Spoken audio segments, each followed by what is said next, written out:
Revivado por su palabra con su amigo Elías Gómez, un capítulo por día a la vez. Y te invito a que te suscribas y active la campanita de notificaciones y compartas con tus amigos, familiares y conocidos. Estamos en el capítulo 19 del libro Hechos de los Apóstoles.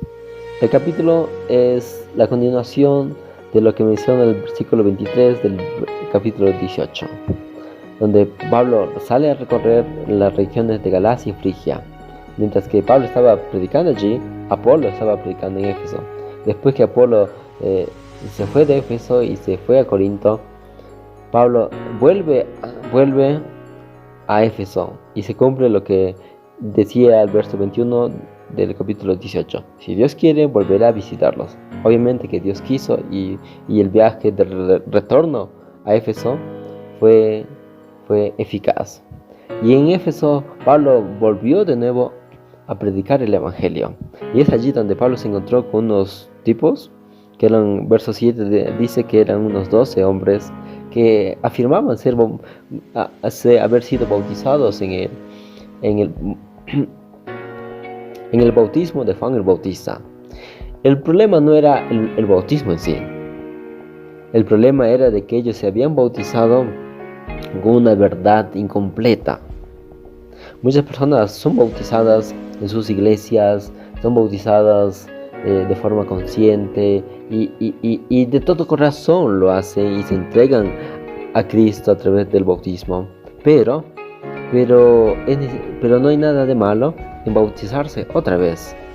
Bautizarse ahora sí, conociendo una verdad no incompleta, sino una verdad completa. Porque Pablo le dice, ustedes fueron bautizados en el Espíritu Santo, y ellos dijeron que no, ni siquiera sabemos que un bautismo como tal existe. Entonces Pablo les explica y les bautizó. Y luego menciona el verso 6 que ellos no solamente fueron bautizados y ya, sino que ahora estaban profetizando. Bueno, acá la palabra profetizar no solamente tiene que ver con ver visiones y ver cosas futuras, ¿no? Como tipo un vidente, ¿no? Sino que la palabra profetizar tiene que ver en proclamar. Es decir, estos personajes fueron bautizados y fueron impulsados a evangelizar, a predicar el evangelio. En eso consiste el verdadero bautismo, que te bautizas no para ser uno más del montón, sino que eres bautizado para convertirte en un misionero, en un embajador del reino de los cielos. Y luego menciona que Pablo estaba enseñando en la sinagoga durante 3 meses. Estaba enseñando a ellos, pero algunos endurecieron su corazón y no quisieron escuchar. Así que Pablo, a partir de ese entonces, ya no predicaba en la sinagoga, sino predicaba no tanto allí, sino predicaba ahora para los gentiles, para la gente que quería venir en una sala, o mejor dicho, en la escuela de Tirano, como dice el versículo 9. Y es allí donde Pablo siguió enseñando, y eso duró 2 años, menciona el versículo 10, que Pablo enseñaba a todos judíos y griegos que deseaban oír la palabra del Señor Jesús. Es muy interesante porque el versículo 9 dice que las personas rechazaron y hablaron mal de ese camino. Acá la palabra camino se puede traducir como también religión, ¿no?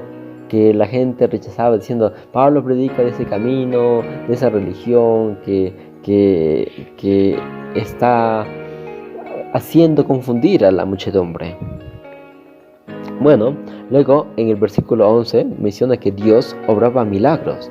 Unos milagros muy, muy interesantes, muy extraños, porque incluso los pañuelos y los lienzos que Pablo había tocado eran usados para sanar enfermedades.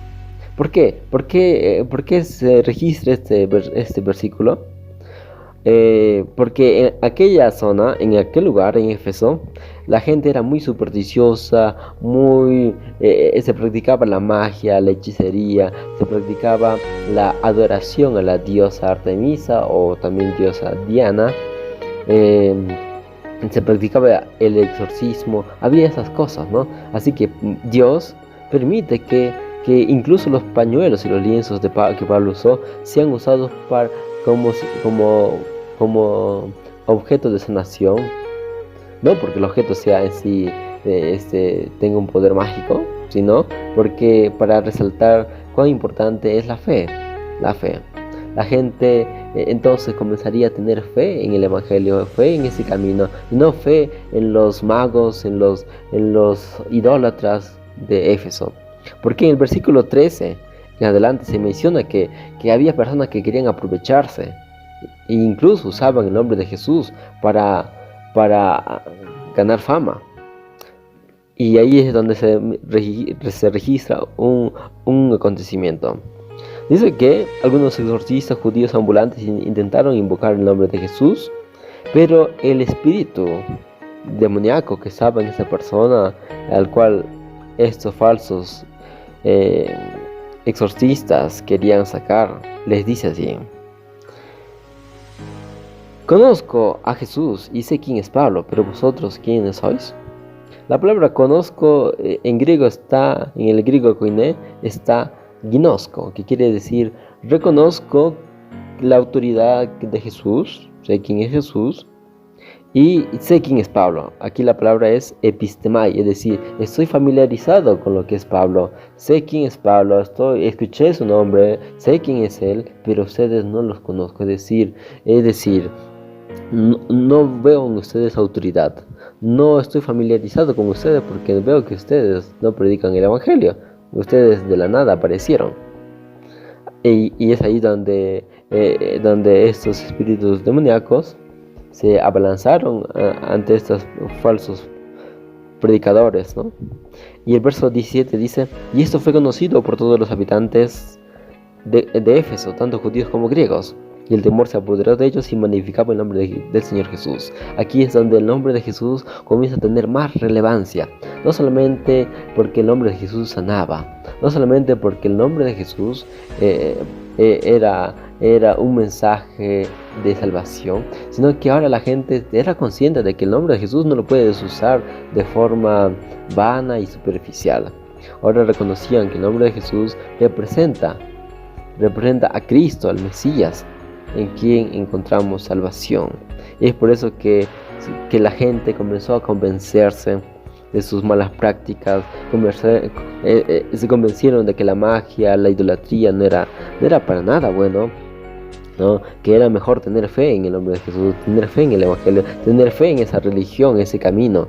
Tanto así que la gente, dice el versículo 19, que la gente que habían practicado la magia trajeron sus libros, quemaron todo, tanto así que se calcula que como que se quemaron 50,000 días de trabajo. Es bueno, digámoslo así, 50,000 dólares, ¿no? O 500,000 dólares, porque menciona que era un día de trabajo.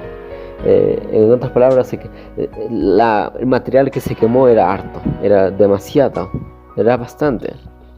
Y luego menciona de que por un lado había gente que aceptaba el Evangelio, pero por otro lado no. Entre ellos estaba un personaje llamado Demetrio. Demetrio era una persona que trabajaba, que se ganaba la vida haciendo ídolos de plata. Era un herrero especializado en trabajar en plata. Y Demetrio hacía objetos para la diosa Diana y los vendía. Y a causa de ello, este personaje reclamó y comenzó a armar un alboroto diciendo que si Pablo sigue predicando, nuestras ganancias van a bajar. Y comenzaron a hacer un alboroto, querían atrapar a Pablo. Pablo quería salir, pero los hermanos le dijeron: no, Pablo, no salgas, no, porque te pueden hacer cualquier cosa. Y entonces tuvieron que llamar a un magistrado. Verso 35, el magistrado vino y el pueblo recién se calmó y escuchó al magistrado que les dijo: conviene que se apacigüen y no hagan nada precipitadamente. Si tienen algún pleito, alguna cosa, algún problema, ahí están las autoridades. No es necesario hacer un alboroto, ahí están las autoridades. Vayan, para eso están, para poder arreglar las cosas de forma legal en las asambleas. Así que hagamos las cosas no por alboroto, no precipitadamente. Y eso aplica para todo en la vida. Eso fue el revivado del día de hoy. Un abrazo, que Dios te bendiga, que tengas la paz del cielo. Chao.